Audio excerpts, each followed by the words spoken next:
approaching your final summit, final weekend. Here we are. Woo! Cheers for today.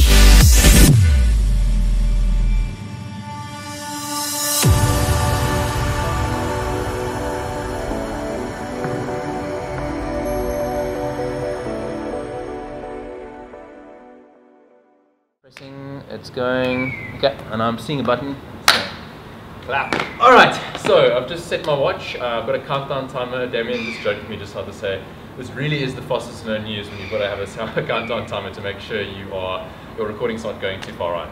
Anyways, thanks for tuning in, guys. We've got Damien Schumann with us today, a mountain extraordinaire, videographer. Most of you know him in the trail community. Thanks for having me. Dude, cheers, man. Good to have you. Thank you very much for being on the first episode. Appreciate it. Thanks. Cool. So what do you got to tell us today? Yeah, so my project for this year is to be the first person to run the entire Cape Fold Traverse mountain range. I mean, so I find it a fascinating. It's a range of mountains. There are multiple ridge lines which create the Cape Fold, and it's our back garden.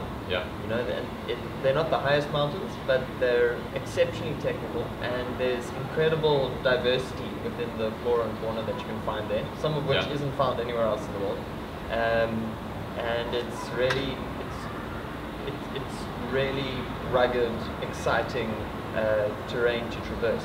Is it runnable? Are there trails involved? I mean, so you've told me a little bit about like the terrain, and you've mentioned once or twice to me that it's like super overgrown. Like there's almost no trails in like most of the areas, and you're kind of forging new grounds. You're tearing through the mountains, and like what's it like actually being? Have you started? Like what's it like? Yeah, so I've spent a couple of months recceing a route through now.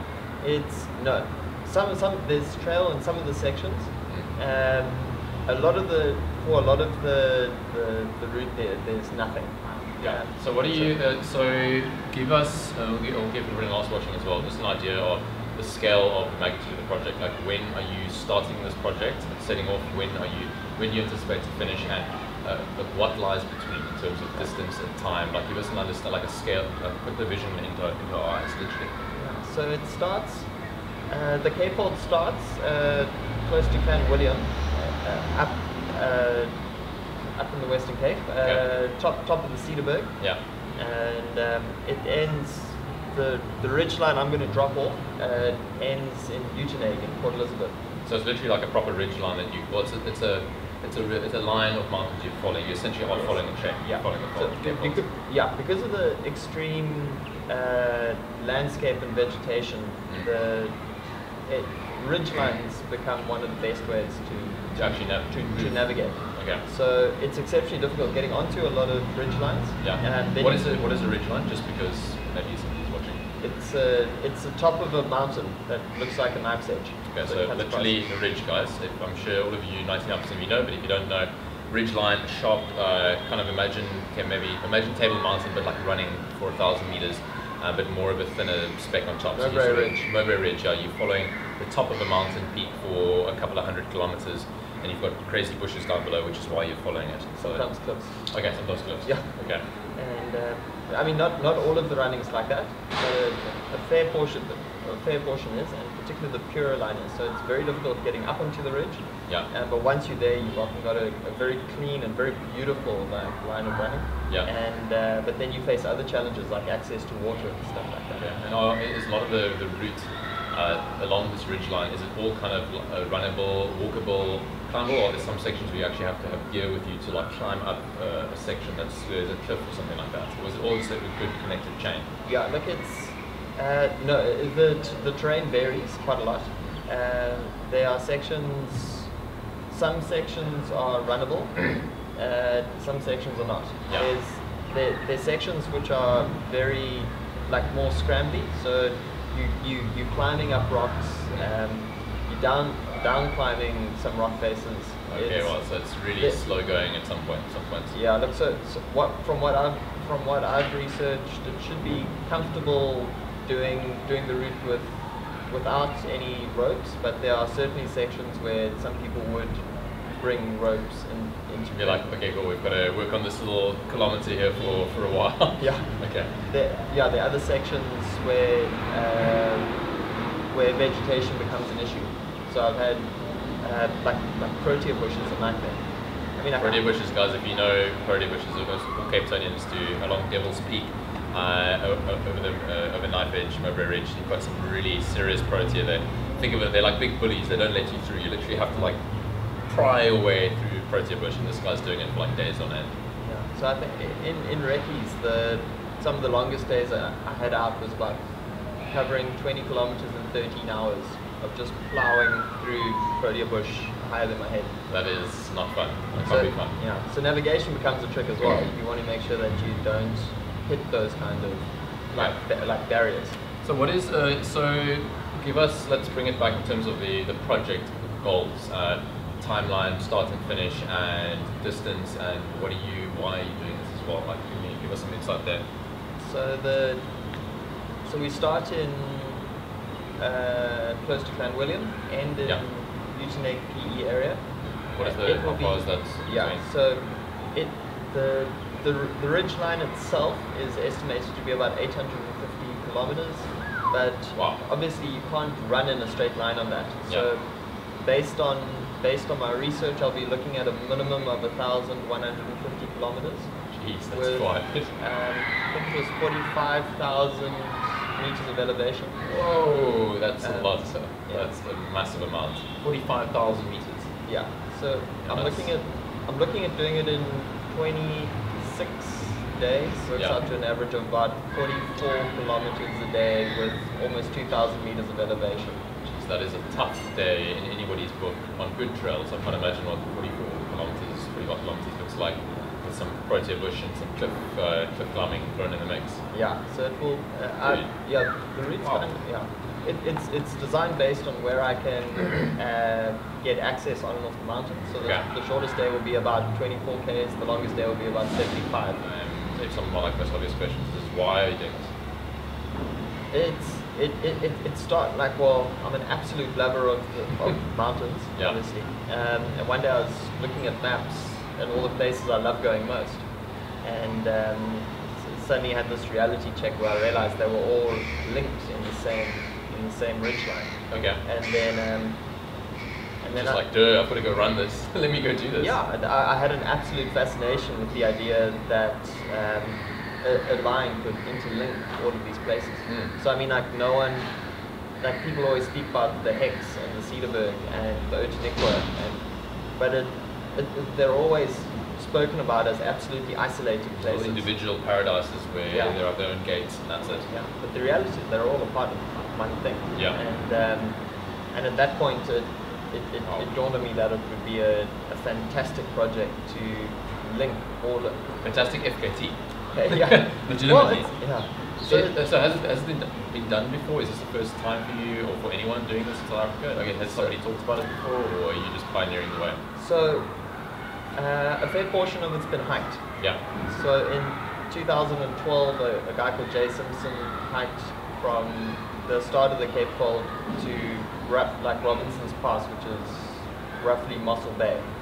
So that's like the first 650 kilometers. So he kind of got like halfway-ish. Yeah, and he did that in about a month and a half. I think 55 days is the given time to do that kind of distance hiking. Bearing in mind that's also carrying backpacks. Yeah, because you're going slower, so you've got more time, so you have to have more things because you're out there for longer. Yeah. And but no one's ever attempted a run of running. So tell us about the fact that it's maybe not necessarily firstly a fastest known time, but in terms of this kind of running, like actually pioneering through like the terrain like this with the proteas and the ridge line, like would you consider this to be like trail running, or is this like kind of a different style of running? Yeah, so it's quite difficult. So I struggle calling it trail running because there's not a lot of trail. Yeah. Even running is a bit tricky because there are large sections which aren't possible to run. Yeah. In the UK, there's styles of running called fell running. Mountain running is also very common. There we go. We don't really have that in SA. Like we don't really use those terms. So, like what I've come across is alpine running, which is taken from the mountaineering term, which is a style of moving very It's very slowly. Well, adventure running, quick, adventure quick, slowly.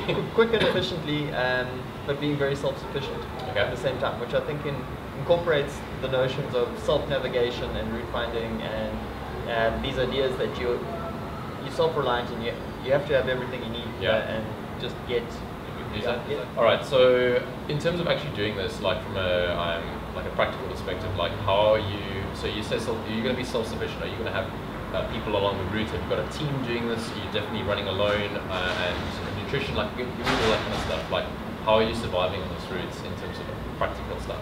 Yeah. So I'm going to be. This was a very big discussion. Yeah. And I'm going to be self-sufficient through the day. Okay.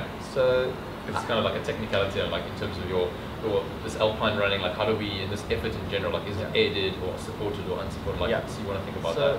So my objectives were to run as much as possible and enjoy myself as much as possible, and be as fluid as much as possible. You're going to be out there for a while. Yeah. So with almost a month in the mountains, it was almost impossible to carry all of my own food and supplies. Yeah. Then I might as well be hiking. Exactly.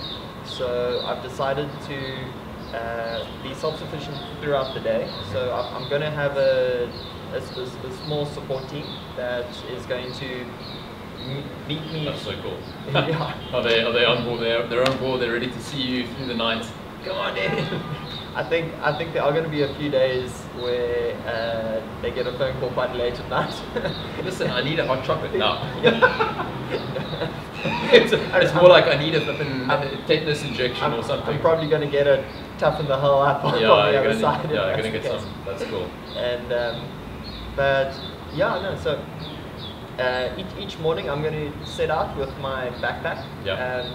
With what I feel is necessary for that day, based on the weather and the distance and terrain that lies ahead. That's a cool idea. I like that approach. Yeah. And there are 1 or 2 nights where I'm going to have to overnight. Then I'll have a slightly bigger bag with a bivvy and things like that.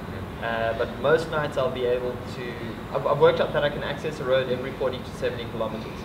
So I'll have every 40, just casual. So yeah. Maybe it's 60, maybe 70. No big deal. 2 o'clock in the morning, 20 k's to go. Yeah. Whatever. So at in this case, at these junction points, I'm hoping to either call it quits for that day. Okay, so those are your roads, or effectively your aid stations. Every road you're going to have a team meeting you there, or some good station there for yourself. That's your end point for the day. Yes. That's cool. Yeah. All right. So you've got a team. So are you doing this by yourself at the moment? Yes. Are you looking for people to join you? Is this like a dedicated solo effort? Well, it's actually, so I've got 1 or 2 friends that are going to be joining me for certain sections. Okay. Okay, so you've got like some friends joining you, featured runners. Yes, on your event. Cool. But I mean, officially, I'm traversing on my own. Yes, I think you said you're doing like these recce's. You're just inviting people that you know with specific level of ability to run sections with you as practice guys. Yes, yeah. Well, I suppose it was the same as. Wherever possible, it's nice to run with people. So then I've brought people on board, and then other sections where I haven't been able to find people, I've been doing it. So that's so like the most ambitious training I set up was planning like a 3-day, 150 kilometer recce. And then I had to go and like put little food drops, where I thought I'd be at the end of each day.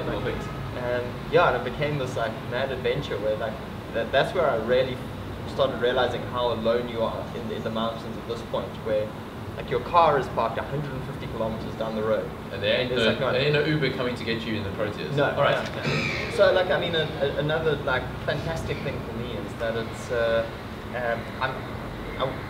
when I'm not running, I'm a photographer and filmmaker by profession. Yeah. So and this is just such a great opportunity. He's going to be self-recording this entire thing. Yeah. so it's a fantastic opportunity to just document this landscape. That's really clever. You've got sponsors on board. Are you looking for sponsors? And if so, where can we get hold of you? Where can people watching this get hold of you? Give it all to me. Yeah. Been very lucky so far. Yeah. With Gunstall, the Patagonia stockers. Yes, they're very cool. They've come on board. Oh, that is awesome, man. Yeah. That is so rad. So we've got and our philosophies of how we engage in nature. Totally. Perfect. Patagonia vibes, like it's such a cool building block that. Yeah. Drip Dropper RS. Yeah, nice. Our, my hydration. There we go. Salt tabs, I hope there's lots of that in there. We got plenty. There we go. They're great. There's Room for more. There's room for more as well. Room for more. Okay, cool. Yeah, Real Meal Revolution, the Banting guys. Yeah. That made an incredible difference to the diet and what I've been Sure, eating. okay. So they're coming on board too. And anyone else that kind of like fits in with this philosophy of how we're doing and would like to get involved is. That's right. Yeah, So I think from a nutrition and a hydration point of view, I was going to say. Yeah. Okay, so where can people get hold of you if they like what they're hearing and they're a brand and they want to support you or get behind it or offer something? Where can we get in contact with you? dsbgallery@gmail.com. dsbgallery@gmail.com, guys. That's the email address. That's the best way to communicate. And then at Damien Schumann on Instagram is where all of the action is going to be going down. You'll be posting pictures, and you actually are doing it at the moment. You're building it up. So he's been building it up. If you don't know Damien, follow him online on Instagram. He is posting about slowly leeching the Cape Unfolds hashtag, which I think is pretty cool as well. I think how you are like sort of branding the whole sort of owning that space. Just a random question because I forgot to ask it to you.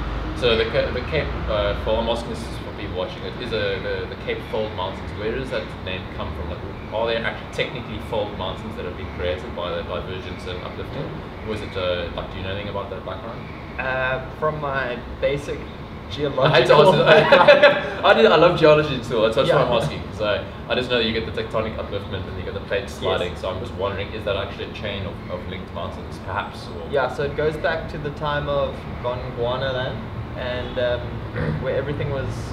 Over time, there's been erosion, which has removed the softer layers of sand and ground, and also water flowing through once upon a time. But then there was, like through continental drift, the pulling away of the continents.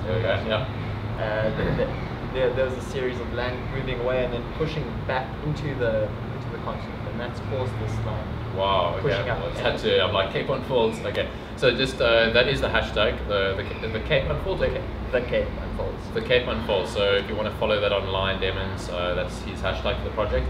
So get in contact with him. I personally think it's a super serious undertaking. Like, I'm a little bit worried about you, but I'm going to be following it, and hopefully we'll be able to catch up with Damien in a few months to hear about the whole tale, and he can show us his scratches and his protein wounds as they develop. Anyways, cool man. Have you got some?